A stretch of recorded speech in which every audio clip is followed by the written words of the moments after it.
എനിക്ക് സുഖചേട്ടനെ ഭയങ്കര ഇഷ്ടമാണ്. I love U.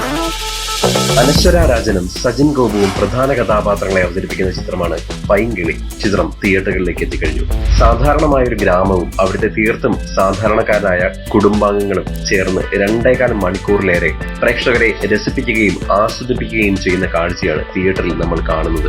എങ്ങനെയെങ്കിലും വീട്ടിൽ നിന്നും ഒളിച്ചോടണമെന്ന ഒറ്റ ചിന്തയിൽ നടക്കുന്ന നായികയും കൈ തൊടുന്നതെല്ലാം വയ്യാവേലിയാകുന്ന നായകനും ഒരു പ്രത്യേക സാഹചര്യത്തിൽ ഇവർ കണ്ടുമുട്ടുകയാണ്. ഇവരുടെ ജീവിതത്തിൽ നടക്കുന്ന അതീവ രസകരമായ മുഹൂർത്തങ്ങളാണ് സിനിമ പറഞ്ഞു വെക്കുന്നത്.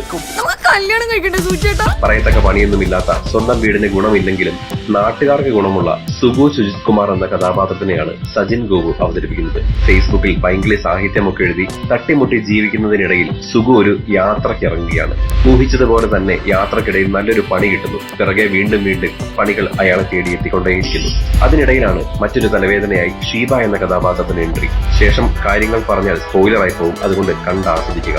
രോമാഞ്ചത്തിലും ആവേശത്തിലുമൊക്കെ കണ്ട ജിത്തു മാധവന്റെ കഥാപാത്രങ്ങളുടെ എക്സെൻട്രിസിറ്റി പൈങ്കിളിയിലെ കഥാപാത്രങ്ങൾക്കും കാണാൻ സാധിക്കും.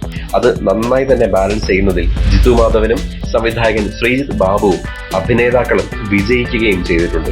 ജൂനിയർ ആർട്ടിസ്റ്റുകൾ ഉൾപ്പെടെ ചിത്രത്തിലെ അഭിനേതാക്കളെല്ലാം തന്നെ മികച്ച പ്രകടനമാണ് കാഴ്ചവെച്ചിരിക്കുന്നത്. എടുത്തു പറയേണ്ടുന്ന 2 കഥാപാത്രങ്ങളാണ് ചിത്രത്തിലെ മുത്തശ്ശിയും ഒരു കൊച്ചുകുട്ടിയും. അതുപോലെ തന്നെ സുഗു എന്ന കഥാപാത്രം സജിൻ ഗോപുവിന്റെ കയ്യിൽ ഭദ്രമായിരുന്നു. നിരവധി നല്ല കഥാപാത്രങ്ങൾ മലയാള സിനിമയിൽ കാഴ്ചവെക്കാൻ കഴിയുന്ന ഒരു മികച്ച നടനാണ് സജിൻ ഗോപു എന്ന് വീണ്ടും അദ്ദേഹം തെളിയിച്ചിരിക്കുകയാണ്. സജിൻ ഗോപുവിന്റെ സുഗു നിറഞ്ഞാടുന്ന സിനിമ എന്ന് വേണമെങ്കിൽ പൈങ്കിളിയെ വിശേഷിപ്പിക്കാം. ജിസ്മ വിമലിന്റെ കഥാപാത്രവും ഏറെ ശ്രദ്ധിക്കപ്പെടുന്ന ഒന്നാണ്. വില്ലന്മാരായി മാത്രം കണ്ട 2 പേർ ഈ സിനിമയിൽ നിങ്ങളെ കുടുകുടാ ചിരിപ്പിക്കുമെന്ന കാര്യവും ഉറപ്പ്. ചില കോമഡികൾ മാത്രം ഒരല്പം ഓവർ ആണോ എന്നുള്ള ഫീലാണ് തോന്നിയത്. എന്നിരുന്നാലും പൈങ്കിളി പറയുന്ന തിരക്കഥയിൽ ഒരല്പം ഓവർ ആയാലേ രസമുള്ളൂ എന്ന തോന്നൽ പ്രേക്ഷകനും ഉണ്ടാവും. അങ്ങനെയാണ് സിനിമയുടെ തിരക്കഥ പോകുന്നത്.